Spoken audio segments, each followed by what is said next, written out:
अंत भला तो सब भला। एक व्यक्ति ने 3 दिन पहले से यात्रा की तैयारी प्रारंभ कर दी। उसने सूटकेस में सबसे पहले अपना बहुमूल्य सूट रखा, फिर अन्य बहुतेरे कपड़े रखे और अंत में एक चादर रखकर सूटकेस बंद कर दिया। दूसरे दिन शाम को अचानक उसे किसी प्रोग्राम में जाना पड़ा, अतः उसने अपना कीमती सूट निकालने के लिए सूटकेस खोला तो अंत में रखी चादर सबसे पहले निकली और सबसे पहले रखा हुआ सूट लास्ट में निकला। इस सामान्य घटना से उसे जीवन का एक बहुमूल्य तथ्य समझ में आ गया कि life is like a suitcase, अर्थात ये जीवन सूटकेस की भांति है। आत्मा जब परलोक की यात्रा करेगी तब जीवन सूटकेस खुलने पर अंत में रखा गया परिधान सबसे पहले पहनने में आएगा। स्पष्ट है, जीवन में प्रारंभ की अपेक्षा अंत का अधिक महत्व है। प्रारंभ अच्छा हो तो अहंकार मत करना और यह सोचकर निश्चिंत मत हो जाना कि अंत अच्छा ही होगा। जैसे सागर के भयंकर तूफान से निकलने के बाद किनारे पहुंचने वाले नाविक को अत्यंत सावधानी रखनी पड़ती है, क्योंकि किनारे की चिकनी मिट्टी समस्त संघर्षपूर्ण यात्रा को निष्फल बना देने में सक्षम है। यही कारण है कि अंत में सावधानी आवश्यक है। यदि पायलट हवाई जहाज की उड़ान भरते वक्त सचेत रहे किंतु उसे उतारते समय सावधानी न रखे तो दुर्घटना निश्चित है। यदि जीवन का प्रारंभ अच्छा न हो तो निराश मत होना, क्योंकि अंत अच्छा होने की पूर्ण संभावना है। स्पष्ट है, मंथली टेस्ट के दौर में फेल होने वाला एक विद्यार्थी अंत में यदि अपना पुरुषार्थ तीव्र करे तो फाइनल एग्ज़ाम में उत्तीर्ण हो जाता है।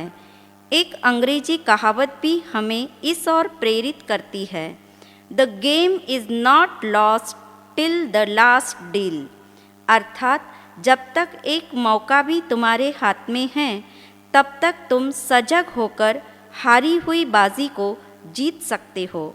इसलिए अपने ढलते जीवन को संवार लेना। जीवन दीप बुझने से पहले आत्मा को आलोकित कर लेना। आँख मूंदने से पहले अंतस का प्रक्षालन कर लेना और अंत आने से पूर्व परलोक की तैयारी कर लेना, क्योंकि अंत भला तो सब भला। इसके लिए ज्ञानियों ने समाधि मरण की भावना का चिंतन दिया है। समाधि मृत्यु की तैयारी के लिए इसे बार बार पढ़ना और सुनना आवश्यक है। समाधि मरण की पहली भावना, समाधि मरण का पहला चिंतन। हे जिनेंद्र, आज तक मैं अविवेक के कारण इस शरीर को अपना मानता रहा। अब मुझे भान हुआ है कि शरीर मेरा नहीं है, यह मेरी इच्छा के अनुसार चलता नहीं।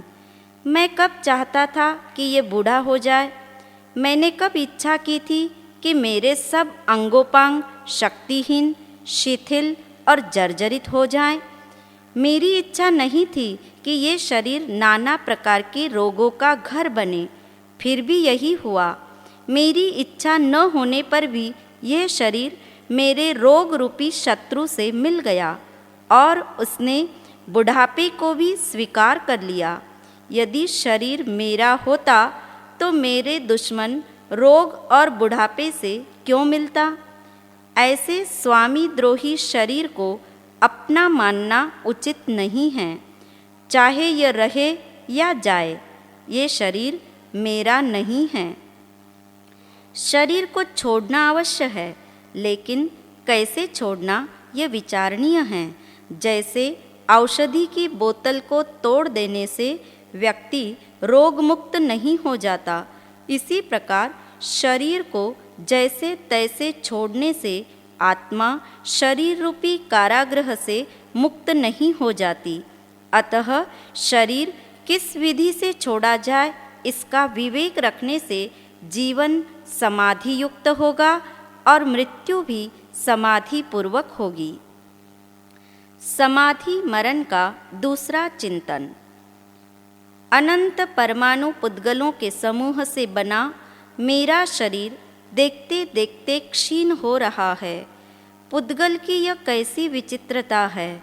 ये शरीर अनित्य है, नाशवंत है, इसका मैंने कभी ख्याल नहीं किया और शरीर को सजाने में जिंदगी के तमाम पल लगा दिए। समाधि मरण का तीसरा चिंतन। परिवार का यह मेला 4 दिन बाद बिखर जाएगा। जैसे मेले में शामिल होने वाले लोग मेला बिखरते समय चिंता या शोक नहीं करते, उसी प्रकार परिवार का मेला बिखरते समय चिंता या शोक मत करना। चिंता करने से भी तुम वियोग से बच नहीं सकते, क्योंकि संयोग का अंतिम परिणाम वियोग ही है। समाधि मरण का चौथा चिंतन। हे आत्मन, मेरे इस शरीर को माता पिता अपना पुत्र कहते हैं, भाई और बहन अपना भाई कहते हैं, पत्नी अपना पति कहती है, तो पुत्र पुत्री अपना पिता कहते हैं। और तू भी इस शरीर को अपना मानता है तो चिंतन कर, वास्तव में ये शरीर किसका है। स्मरण रख, ये शरीर किसी का नहीं, क्योंकि कोई भी इसे रखने में समर्थ नहीं है। अतः निज स्वभाव में रमन करना ही अब उचित है। समाधि मरण का पांचवा चिंतन। हे आत्मन, यह शरीर संपदा इंद्रजाल की माया के समान है। बाल्यावस्था में यह शरीर सबको प्यारा लगता है। क्षण क्षण परिवर्तित यह शरीर युवा अवस्था में मनोहर और वृद्धावस्था में घृणा पात्र बन जाता है। मृत्यु इस पर हमला करती है और यह मुर्दा बन जाता है।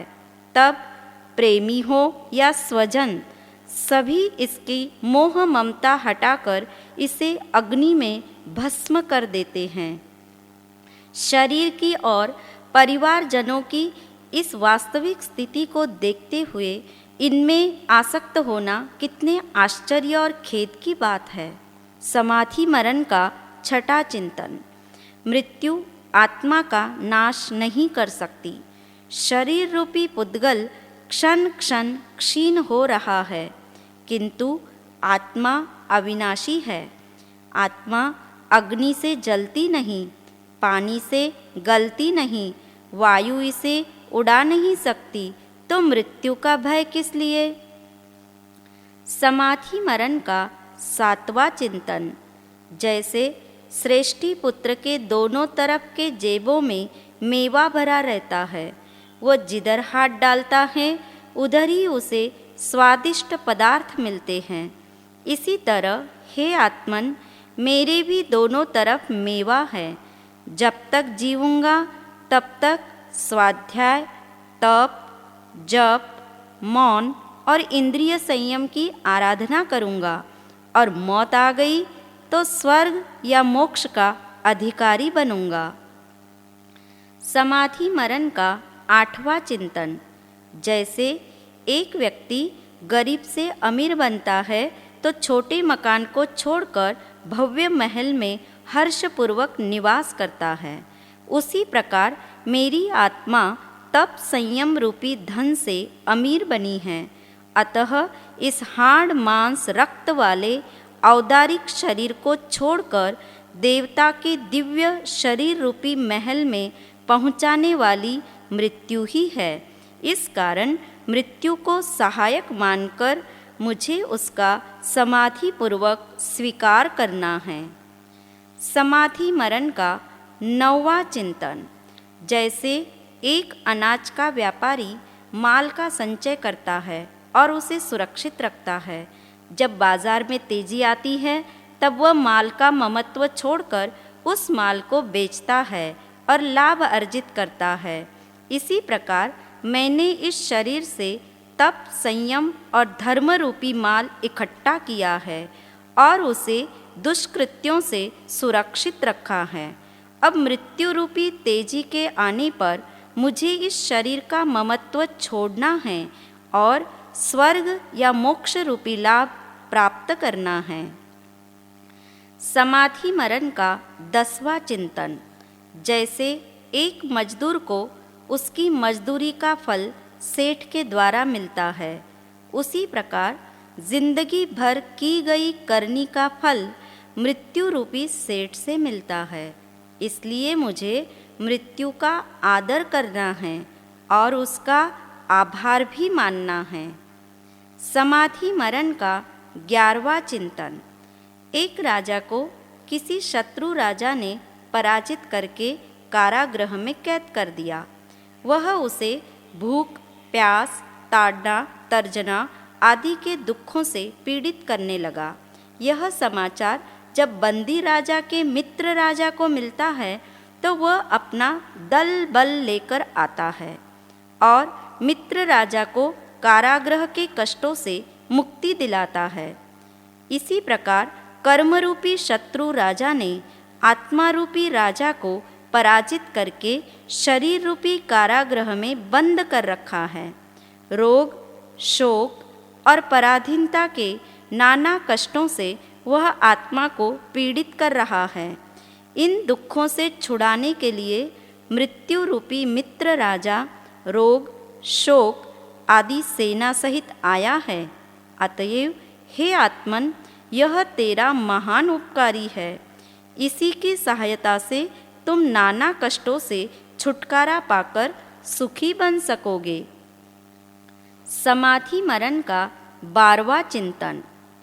अतीत काल में जिन्होंने भी स्वर्ग या मोक्ष के सुख प्राप्त किए हैं, उन्होंने समाधि मरण के कारण ही प्राप्त किए हैं।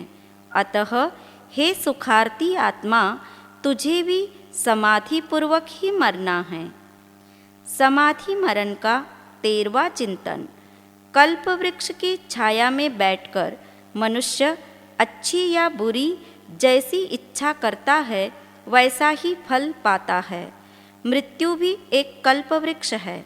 उसकी छाया में बैठकर मोह, ममता एवं छल कपट करेंगे तो दुर्गति का फल मिलेगा तथा समकित पूर्वक त्याग, वैराग्य, क्षमा, दया आदि गुणों की आराधना करेंगे तो स्वर्ग या मोक्ष का सुख मिलेगा।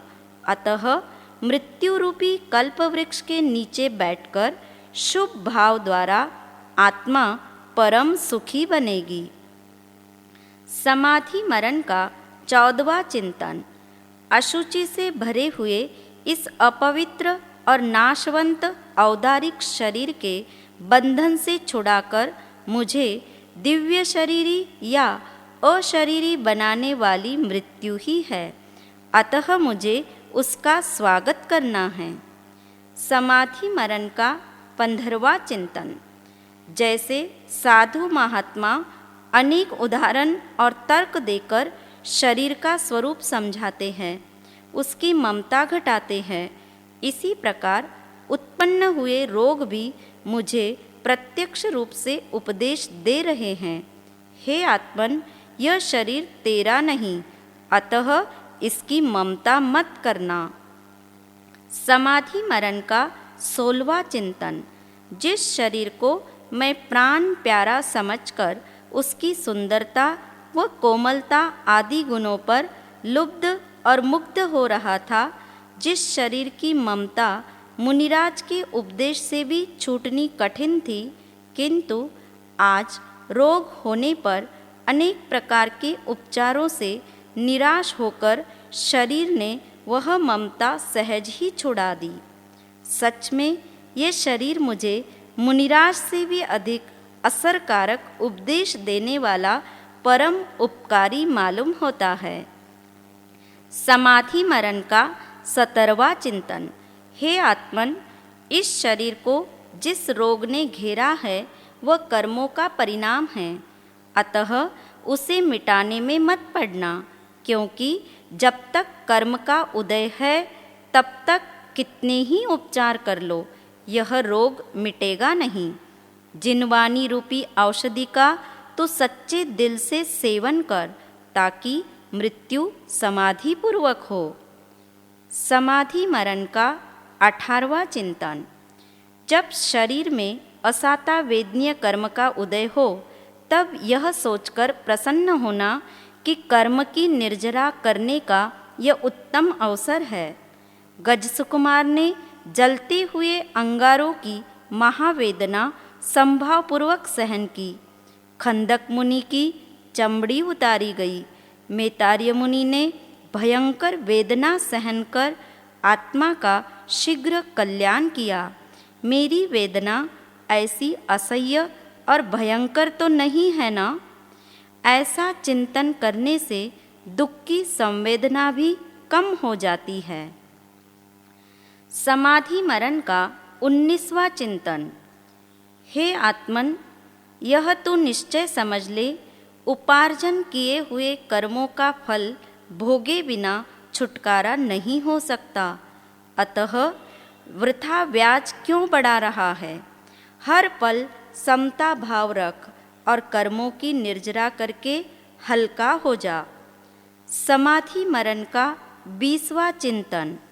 जैसे विचक्षण व्यापारी को बहुमूल्य वस्तु अल्प मूल्य में मिलती हो तो वह कितने हर्ष और उमंग से खरीद लेता है, उसी प्रकार स्वर्ग के सुख की और मोक्ष के महामूल्यवान आनंद की प्राप्ति सिर्फ अल्प समय का समभाव धारण करने से मिलती हो, तो क्यों नहीं मृत्यु के समय समभाव रखा जाए। समाधि मरण का 21वां चिंतन। जैसे एक सैनिक शस्त्र विद्या का अभ्यास करने के बाद साधनों से सुसज्जित रहता है और युद्ध के समय शत्रु को पराजित कर देता है, उसी प्रकार हे आत्मन, तुमने इतने दिन ज्ञानाभ्यास और तप संयम का जो आचरण किया है, उसे सार्थक करने का अवसर अब प्राप्त हुआ है। अतः कर्म शत्रुओं को पराजित कर सुखी बन जा। समाधि मरण का 22वां चिंतन। हे आत्मन, जैसे सुंदर वस्त्र भी निरंतर उपयोग में लेने से जब जीर्ण हो जाता है तो उस पर ममता नहीं रहती, उसे उतारकर फेंक दिया जाता है और हर्ष के साथ नूतन वस्त्र धारण कर लिया जाता है। ठीक इसी प्रकार यह औदारिक शरीर अनेक कार्यों में संलग्न होने से, समय के प्रभाव से एवं रोगों के संयोग से अब जीर्ण हो गया है। अतः इसका परित्याग करके नूतन दिव्य देव शरीर को प्राप्त करना है। इसमें विषाद का क्या कारण है?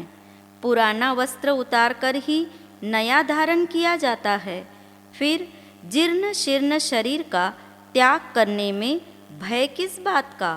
इस प्रकार आत्मा को बार बार समाधि मरण की भावना द्वारा भावित करने से मृत्यु के समय समाधि रहती है, समता भाव में वृद्धि होती है और संसार घटता है। समाधि मरण से असंख्यात गुणी निर्जरा होने से समाधि मरण कर्म क्षय का सुअवसर है। अंत समय आए जब मेरा, अंत समय आए जब मेरा, आत्म जागृति रहे,